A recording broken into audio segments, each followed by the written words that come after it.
ડોશીના ઘરે જવા દે.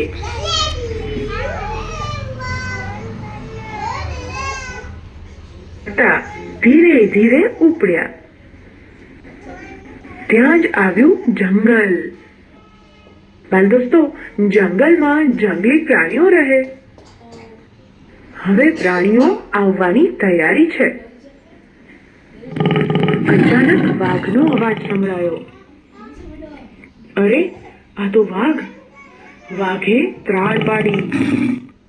દોસ્તો, નક્કી ડોશીના આજે રામ રમી જશે. લ્યો, ડોશી સામે જ વાઘ આવીને ઊભો રહી ગયો. હવે ડોશી ક્યાં જશે? વાઘ કહે, ક્યાં જાય છે ડોશી?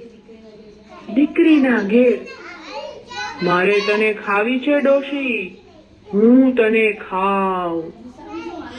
દીકરીના ઘેર જવા દે, તેલ ચોળા ખાવા દે, તાજી માજી થાવા દે, પછી મને ખાજે. સારું સારું, જા, આજે તને જવા દઉં છું, પણ આજ રસ્તે પાછી ફરજે, ભૂલતી નહીં. વાઘ તો જતો રહ્યો અને ડોશીમાં બચી ગયા. પાછા ધીરે ધીરે આગળ ચાલવા લાગ્યા. અરે, આ તો સિંહનો અવાજ છે. નક્કી આ સિંહ ડોશીમાને નહીં છોડે.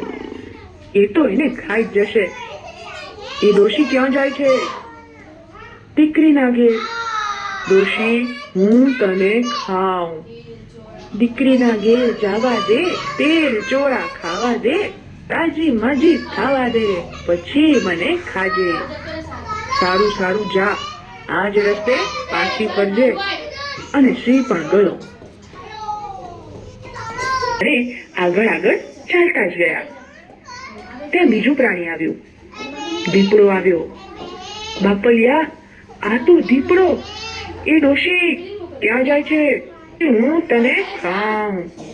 દીકરીના ઘેર જવા દે, તેલ ચોળા ખાવા દે, તાજી માજી ખાવા દે, પછી મને ખાજે. તાજી માજી થઈને પાછી આવીશ. સારું સારું, જટ જા, પણ પાછી આવજે. ડોશીમાં પાછા બચી ગયા. જંગલ પૂરું થઈ ગયું. ડોશીમાં નસીબદાર હતા. હેમ ખેમ દીકરીના ઘરે પહોંચી ગયા. દીકરી બાને જોઈને રાજી રાજી થઈ ગઈ અને બોલી, બા, તારા માટે શું ખાવાનું બનાવું? બેટા, તેલ ચોળા બનાવો. અને ડોશી રોજ સારું સારું ખાય છે, છતાંય બિચારી દુબળીને દુબળી જ રહે છે. તેને તો ચિંતા પેઠી. એક દિવસ દીકરીએ ચિંતાનું કારણ પૂછ્યું અને ડોશીએ પેલા જંગલની વાત કરી. એ સાંભળી દીકરી કહે, માં, ચિંતા ન કર, હું તને ભંભોટિયામાં બેસાડી ધક્કો મારીશ, એટલે તું ઘેર પહોંચી જઈશ. તને વાઘ, સિંહ કે દીપડો કાંઈ જ નહીં કરે. અરે વાહ! આ સાંભળી ડોશી એકદમ રાજી રાજી થઈ ગઈ. દીકરી ભંભોટિયું લઈ આવી. માજીને ધીરે રહીને અંદર બેસાડ્યા. દીકરીએ તેને હળવેકથી ધક્કો માર્યો એટલે ભંભોટિયું તો ભાઈ રસ્તા પર આમ આમ દોડવા લાગ્યું. રગડતું જાય, રગડતું જાય, રગડતું જાય. એટલામાં જંગલ આવ્યું. દીપડો મળ્યો. તેણે એ ભંભોટિયાને પૂછ્યું, એલા, તે પેલી ડોશીને ક્યાંય જોઈ છે ભંભોટિયા?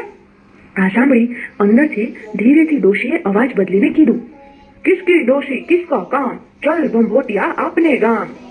કિસકી ડોશી કિસકા કામ, ચલ ભંભોટિયા આપને ગામ. અને આ બોલતાની સાથે જ ભંભોટિયું તો દોડવા લાગ્યું. પાછળ દીપડો ગયો.